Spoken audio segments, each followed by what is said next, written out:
finishing it off at the end, I'm just, I thought we were going to make a run, and the way we started the game was so disappointing. And basically we got punked. We got, they're plus 15 rebounds. Are you kidding me? I've never seen that. Division I against Division III, maybe, but I've never seen 15. What are you going to be down 30 rebounds? They're going to out-rebound you 50 to 20? I mean, I never heard of such a thing. In the second half, I told them at halftime, I said, this will be a great story, this comeback, if that's what you want. But I can't play anybody that's not going to rough it up. If you don't want body contact, you can't be in this game. And then I was trying anything I could. And Dante had it going. The kids loved it. I loved it. We were running stuff for him. And, he was making shots. And you notice from the Arkansas game, I kind of adjusted the out-of-bounds stuff. And we did what we wanted and got a good look. If he wasn't so wide open, I would have called a timeout right in front of us. But he was so wide open, I just let it go. It's just disappointing. And it's, let me just say, kind of like the year went. A couple baskets here, a block here. They make a free throw. We miss a free throw. A guy's wide open, and instead of making a tough play and getting fouled, we take a jump shot. Doesn't have a chance of going. I mean, it's, a tough, our teams physically have always been roughhouse tough. And this team wasn't that way. But let's look at it. All they've been through, and you're down 14 at half, could have been down 20, and you come back and go up 5 or 6. The only basketball thing I showed them, they ran the same play twice. Dante got screened and didn't say anything. Instead of take mine, he didn't say anything. But when they ran it the second time and he didn't say anything, it didn't matter. Keon, go out and guard it. And they gave him another one. We gave him one. And so that was the two. And I'm like, come on now, we're better than that. That's just having basketball sense. But give Mississippi State credit. They were ready to go. They knew they were going to. Their bigs haven't done that to any team this year, what they did to us. I mean, they scored almost every point in the first half. Kyle Tucker, go ahead. Cal, I'm sure that over the course of this year, you've spent a lot of time thinking, kind of, how did we get here? How did this happen? What are the biggest things you feel like you've learned from this? Not right season? Now, Kyle. Let's just talk Mississippi State. That's all I'm going to talk about, because to really sit back and look at some things that went, guys that we thought, and the Corona, and one of the things I'm proud of, we went 5 months with no positive test on the staff or the team. 5 months. And that means the kids were disciplined. And that means the university was doing what they were supposed to keep these kids safe. How we traveled, what we did. No expense was spared to make sure we did it the right way.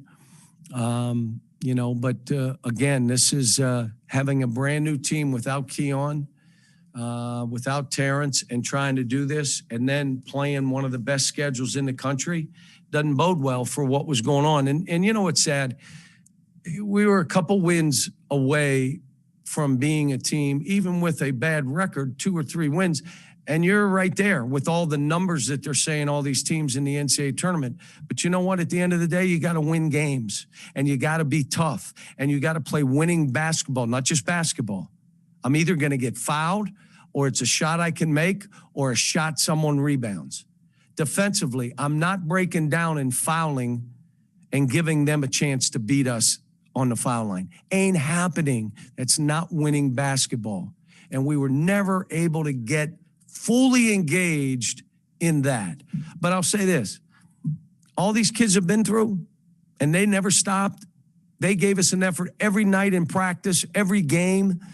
Now, we were lacking and flawed in different ways as a team, but they fought. And I would say disappointed in the record, but not disappointed in these kids.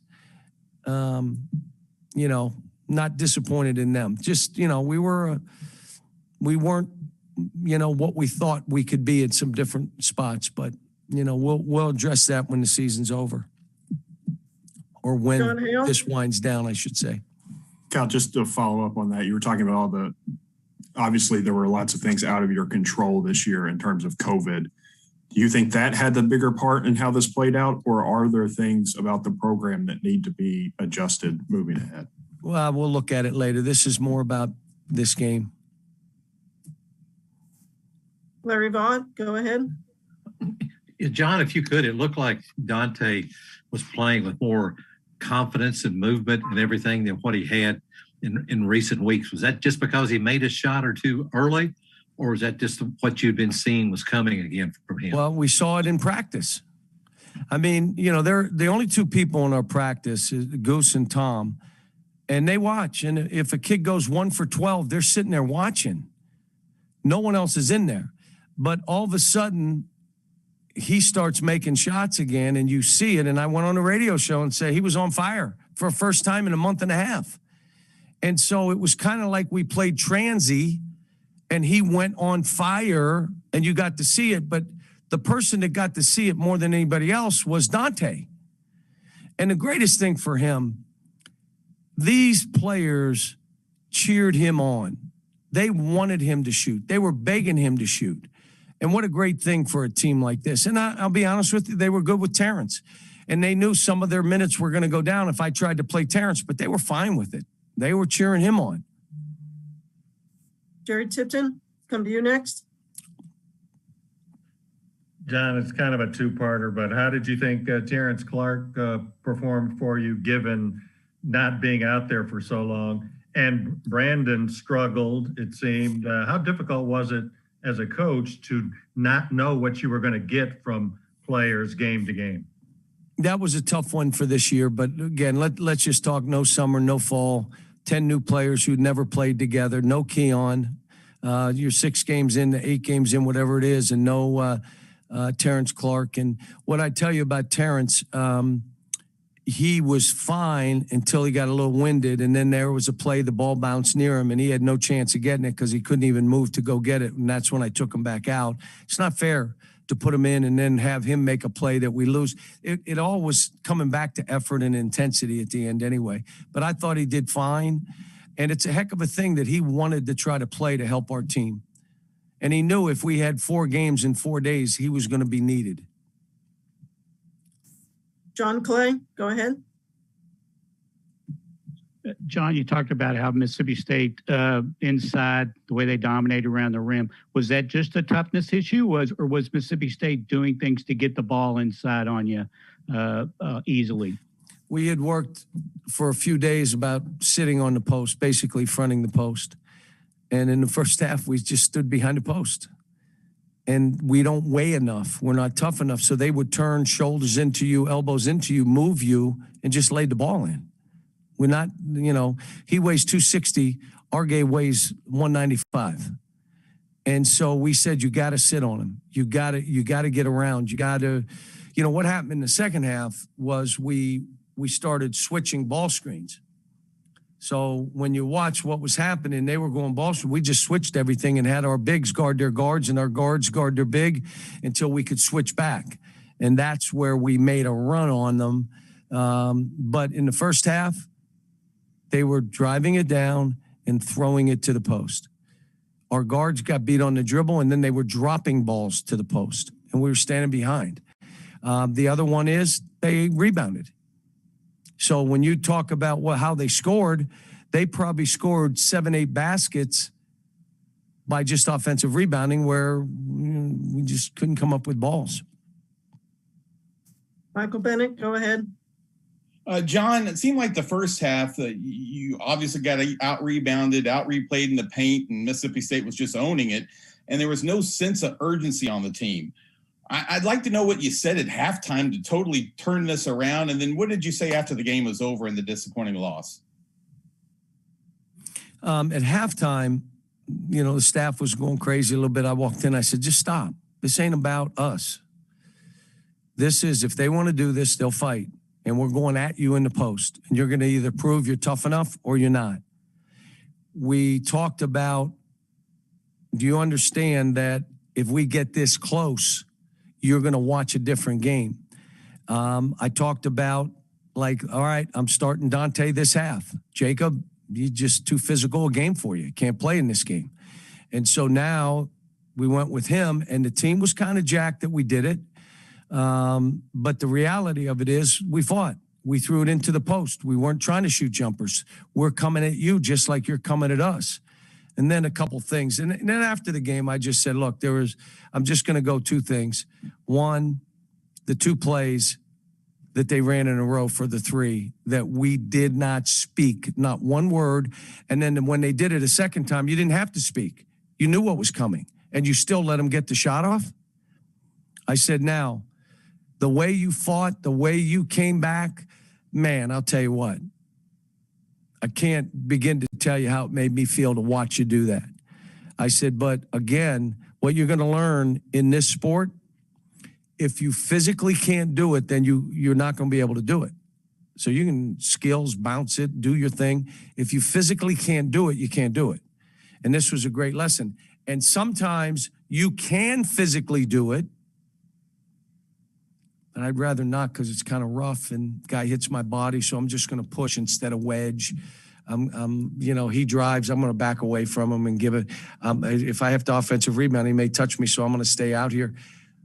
Okay, but here's the point. Either you play that way or not this sport. This sport is a man's sport. And the way they played in the first half, and we gave ourselves a chance, and, but that's, and then I just thought, and then the only other thing I talked about is academics. It's time to finish the term, and it's not an option here. You finish the term, and you get with Mike Stone and you line whatever up you got to line up, but you finish the term. Gary Graves finishes off. Yeah. Cal, you were talking about the comeback. I mean, how encouraging is it for you with this roster to see, even though you're down, by double digits, but they come back and make it a game? I mean, going forward, I know it's too soon. No, I'm sorry. I coach at Kentucky. No. I'm happy for them that they fought to get back in it. We had a chance to win. And if you noticed, me or the staff, none of us stopped. We didn't stop coaching. Like, we're doing everything we can to give them a chance to win. Here's the problem. We're not on the court, and they've got to finish things off. You have to make winning basketball plays. I'm not shooting a shot that cannot be rebounded. I'm not. I'm either getting fouled or I'm making a basket. Or I shoot it and we rebound it. I'm not taking something that we can't. And on defense, they're not beating us at the foul line. We've had it happen how many times now? They're going to have to make a basket, not free throws. And we foul. That's not winning basketball. But no, I'm the coach of Kentucky. One, being in the game, being down at half, no, I'm not happy. How they fought, I'm happy for them to get them to understand. It's a great lesson for them. This season was a lesson for them. Hopefully, if they self-evaluate, they know where they are as an individual player. They also know this is a team game. If you don't play together, you can't win. And again, I feel bad for them. They did not get to experience Kentucky. Now, you and I know if we got up 5 in a normal season, how many people would have been in this building? 17,000 out of 19 would have been Kentucky people. And then you finish off the game. What would have happened for Dante? Just the same thing that happened for Davion the other night, where he made all those shots.